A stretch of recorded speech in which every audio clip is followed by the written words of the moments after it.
71 থেকে 1971 থেকে 2025 পর্যন্ত এই 54 বছরে অনেক সরকারকে ক্ষমতায় রেখেছেন, অনেক সরকারকে ক্ষমতায় বসিয়েছেন।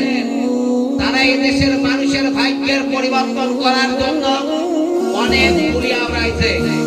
এদেশের সাধারণ মানুষের ভাগ্যের কোনো পরিবর্তন তারা করতে পেরেছে কিনা? তারা কোনো ভাগ্যের পরিবর্তন করে নাই।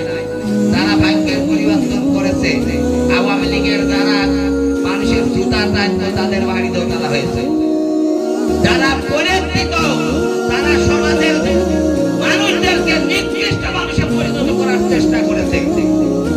অথচ এদেশের ভাগ্য মানুষ শুধু লাঞ্ছিত হয়েছে, অপমানিত হয়েছে, নির্যাতিত হয়েছে, নিষ্পেষিত হয়েছে। সমাজের ইজ্জত মানুষদের ইজ্জত